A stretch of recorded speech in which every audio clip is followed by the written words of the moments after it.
김상조 공정거래위원장이 본격적인 대기업 개혁 신호탄을 쏘아 올렸습니다. 김상조 위원장의 칼끝이 처음으로 향한 곳 4대 기업도 아니었고요. 치킨도 피자도 아니었습니다. 생닭이었습니다. 생닭.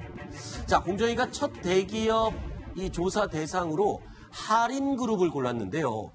닭고기 하면 하림, 뭐 이런 광고도 떠오르는데 왜 하필 닭고기 회사인 하림, 그것도 치킨도 아닌 생닭 회사를 왜 지목을 했을까? 그게 일단 궁금하거든요. 일단 하림의 회사가 어떤 회사인지 좀 설명을 해주시죠. 김홍국 회장, 어떤 이 성장 스토리를 갖고 이게 자수성가한 사람이에요. 네. 이분이 얼마나 대단하다고 표현을 할지. 어쨌든 시작은 대단한 것 같아요. 네, 시작이 어떻게 했는데요? 왜냐하면 초등학교 4학년 때 여름방학을 맞이해서 네. 외할머니로부터 병아리 10마리를 선물 받습니다. 네. 그 10마리를 키워가지고 팔았어요. 시장에 나가서. 네. 그 당시에 그러니까 1968년도에 약 2,500원을 손에 쥐게 됩니다. 아, 그게 이 하림을 만든 계기가 된 겁니까? 계기가 된 거죠. 그때는 본인이 초등학교 4학년이었어요. 아하. 그때부터 이 장사 수완이 뛰어난 사람이었죠. 네. 그러다 보니까 이제 그리고 나서 이 사람이 사업에 눈을 뜨게 되고요. 1978년도에 황동 농장을 설립해서 네. 1987년도에 하림 식품으로 이걸 이름을 바꿉니다. 네. 그러면서 이제 하림의 이게 원초가 된 거죠, 이게. 네. 그리고 나서 이분이 계속 성공을 하는데 이분이 성공하는 세 가지 스토리가 있어요. 뭐냐면 생산과 가공과 판매를 하나로 연결시켰어요. 예전에 이게 따로따로 가잖아요. 생산업체, 닭 키우는 가공업체. 업자들 따로 있고, 그렇죠. 가공업체 따로 있고. 잡아먹는 사람들이 있고. 그러다 보면 그 중간에 마진이 다 떼내니까 이익이 별로 없어요. 근데 네. 이분은 이 세 가지를 하나로 네. 한 회사에서 다 이룬 거예요. 그러다 보니까 엄청난 이제 성장을 하게 되는 사실 3번 정도의 위기도 있었습니다. 네. 위기도 있었는데 그 위기를 이분이 아주 잘 넘겼어요. 네. 예를 들면 외국에 있는 기금으로부터 돈도 지원받았고요. 네. 예를 들면 IMF 같은 경우는 엄청난 피해가 있었잖아요. 그다음에 AI 사태가 있을 때도 공장이 거의 또 한 번은 화재가 나가지고 자기 공장이 다 불탄 적도 있었어요. 네. 그때는 보통은 이제 사람들이 그걸 포기하고 그냥 그렇죠. 그럴 가능성이 없잖아요. 근데 다른 공장 빌려가지고 사업을 했어요. 그리고 금방 일어서서 1년 만에 다시 재기하는 모습을 보여줬는데 사업 수완은 참 뛰어난 사람이다. 아니, 그야말로 그건 입지전적의 인물이고 사업가로서는 정말 훌륭한 사람이다. 그리고 저는 이번에 알았어요. 또 하림이 저는 중소기업, 중견기업 이 정도가 아닌데 대기업이었다. 대기업이고 재벌기업이에요. 그러니까 세계 재벌기업. 30위의 총자산 규모가 그러니까요. 10조 원이 넘습니다. 그 사실도 알게 됐는데, 근데 이 김홍국 회장이 사실 일반인들한테 이렇게 많이 알려져 있지는 않잖아요. 그렇죠. 근데 최근에 한번 알려졌던 계기가 있는데 그게 기업 경영가로서가 아니고 나폴레옹 모자 때문이었다. 깜짝 놀랄 일이죠. 네네. 나폴레옹 모자? 나폴레옹 과자는 많이 들어봤는데요. 네. 그때부터 나폴레옹 모자랑 하림이 무슨 상관인가? 그러니까요. 이 회장님이랑 네. 무슨 상관이 있는 거예요? 2014년에 네. 깜짝 놀랄 뉴스가 나옵니다. 2014년 11월 16일인데요. 날짜도 네. 기억되는데 이때가 정윤의 문건 유출로 시끄러울 때입니다. 그렇죠. 그런데 하림의 김홍국 회장 이름이 뉴스에 나오는데 프랑스에서 나와요. 네. 프랑스 파리 근교의 오세나 경매라는 유명한 이제 골동품 미술품 경매장에서 네.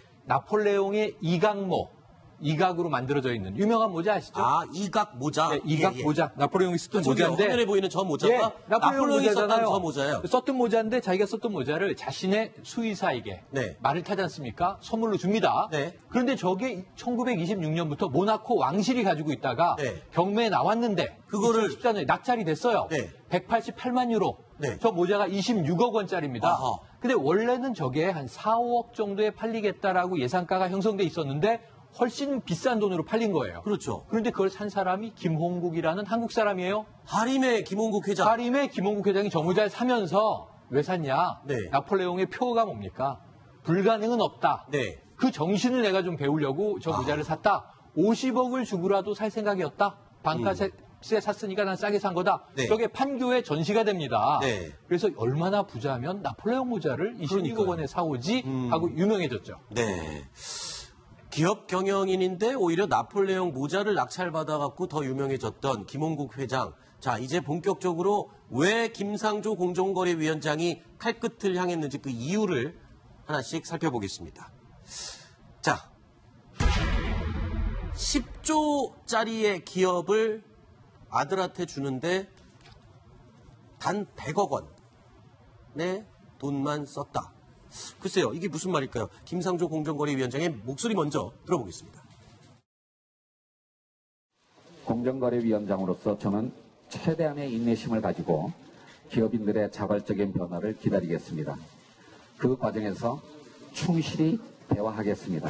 다만 한국 경제를 둘러싼 환경이 결코 녹록지 않다는 점, 우리 기업이 또다시 변화의 기회를 놓쳐서는 안 된다는 점, 한국 경제와 우리 기업에 남겨진 시간이 많지 않다는 점을 강조하면서 오늘 저의 말씀을 마치도록 하겠습니다. 자, 2012년도 김홍국 회장은요, 이 아들, 자, 전체 화면으로 보여주시죠. 예. 하림그룹, 이제 자신의 아들에게요, 하림그룹 최상위 지주회사 올품 지분을 물려줍니다. 당시 올품 자산 규모가 3조 5천억 원이었는데요. 20살에 불과했던 아들은 100억의 증여세를 내고 이 회사를 물려받게 됩니다. 그 이후에 올품을 중심으로 수상한 움직임이 포착이 되는데요. 갑자기 올품의 덩치가 쑥쑥 자라나게 됩니다. 바로 일자리, 일감, 몰아주기 의혹이 있는 곳입니다. 아버지에게서 올품을 받은 지 단 5년 만에 아들은 갑자기 하림그룹의 최대 주주가 돼버린 상황인데 공정위가 바로 이 부분에 칼끝을 대려고 하고 있는 겁니다. 자, 그러니까 하림이 이렇게까지 큰 대기업으로 자랄 때까지 네. 아들에게 저 큰 기업을 물려주는 과정에서 세금을 뭔가 좀 적게 낸 게 아니냐 이거 하나. 그리고 예. 두 번째, 공정하지 못한 방법으로 저렇게 성장을 한 게 아니냐. 이 두 가지인 거죠. 예, 그러니까 세금 문제는 둘째 문제고요. 네. 가장 큰 건 편법 증여입니다. 네. 그러니까 하림이라는 막대한 10조짜리 대기업을 20살 아들에게 그냥 준 거예요. 저기서 증여세 100억을 냈다. 네. 저 100억의 출처도 지금 문제가 되고 있는 것이 네. 올품이라는 회사가 직접 하림의 지분을 이제 44% 가진 게 아니라 44%를 가지고 있는 인베스트 회사, 네. 투자 회사의 지분 100%를 가지고 있는 거예요. 복잡하게 얽혀 있죠. 그런데 저 100억도 유상 감자를 통해서 회사에서 조달된 자금으로 증여세를 냈다는 거예요. 그러니까 어쨌든 복잡하게 얽힌 구조에서 그러니까 아들의 돈이 아니고 예. 회사 돈으로 그거마저 내줬다는 소리죠. 아들에게 편법 증여를 한 의혹입니다. 첫 번째. 네. 두 번째는 뭐냐면 저 올품이라는 회사가 증여받을 당시에 700억 원대의 매출을 올리는 회사예요. 네. 그때부터 하림의 일감을 마구 몰아줘서 4천억 원대 매출을 올리는 회사로 네. 그러니까 매출이 지금 한 6배 정도 성장을 하는 겁니다. 네. 그 일이 거의 증여와 동시에 이루어진 거예요. 김상조 위원장이 두 개를 얘기했어요. 편법 증여, 일감 몰아주기. 두 개 다 문제가 있는 것인데 두 가지를 동시에 활용했는데 그 결과는 뭐냐면 네. 자신의 아들이 정상적인 상속이 아니라 편법 증여로 하림의 대주주가 됐다라고 네. 하는 의혹입니다. 네. 그런데 이제 증여는 사실은 뭐 그것도 도덕적으로 비난받지만은 네. 공정거래위원회 건드리는 부분은 아닙니다. 아, 그래요? 증여 자체는 증여세를 제대로 냈으면 그거는 뭐 공정거래위원회에서 어떻게 할 수는 없는데요. 네. 더 큰 공정거래에서 문제 삼고 있는 거는 결국 일감 몰아주기고요. 일감 몰아주기도 정당한 납품 가격이라든가 이걸로 정당한 투명한 거래가 되면 이것도 괜찮죠. 네. 그런데 공정거래는 문제 삼는 거는 자기의 아들이란 그 특수한 관계에 있는 걸 이용해서 다른 선의의 경쟁자들이 참여를 못하게 시장을 막아놓고 네. 일방적으로 받았다. 그것도 가격도 전혀 맞지 않다. 공정한 가격이 아니다. 더 올려줬을 거 아닙니까? 네. 그런 게 이제 공정거래법 위반이라는 거죠. 네. 일단 공정하지 못한 기업들의 성장 그리고 비리 이런 것들을 바로 잡는 부분은 굉장히 환영할 부분입니다. 근데 국민들 입장에서 또 하나 궁금한 게 있습니다.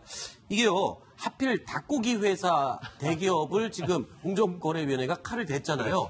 그러면은 혹시 요즘 그렇게 비싸지고 있는 치킨 값이 내년이면 좀 떨어질 수 있지 않을까? 생닭 회사, 생닭 대기업을 좀 손을 대니까 치킨 값이 좀 떨어질 수 있지 않을까? 이거 너무 단순하고 순진한 생각입니다. 저는 순진하신 생각이 아니라 그것이 민생의 기본이라는 생각이 들어요. 네. 왜냐하면 김상조 공정거래위원장이 딱 임명돼서 취임하고 바로 벌어진 일이 뭐냐면 BBQ가 네. 치킨 가격을 올리겠다고 했다가 올리지 않은 거예요. 동결했죠. 치킨 가격을. 여론에 그리고 밀렸죠. 예, 네. 그때 또 마침 또 이 호식이 치킨 사태도 터졌죠. 네. 프랜차이즈 문제가 계속 터졌죠. 이어서 손을 대지 않아도 예. 스스로 터지면서 미스터 계속 피자 문제가 발견됐죠. 터져 나왔죠. 네. 거기는 무슨 뭐 치즈 통일세기도 나왔죠. 그러니까 이 모든 게 사실은 우리가 식품과 관련된 가격은 네. 소비자인 국민들이 바로바로 체감하지 않습니까? 네. 아니 왜 계란값이 이렇게 비싸지? 닭값은 왜 이렇게 비싸지지? 거기 또 AI 문제도 겹쳤잖아요. 이런 등등으로 봤을 때 제가 보기에는 김상조 위원장은 가장 소비자 체감도가 높은 효과 있는 업종부터 네. 매스를 대는 게 아닌가 이런 생각도 듭니다. 알겠습니다. 자, 그럼 다음에 공정거래위원장 김상조 위원장이 또 칼을 휘두를 대상은 누가 될지 그것도 굉장히 궁금합니다. 자, 생닭, 닭회사 할인 다음은 누가 될지 벌벌 떨고 있는 사람들이 있다면 뭔가 죄가 있는 거겠죠.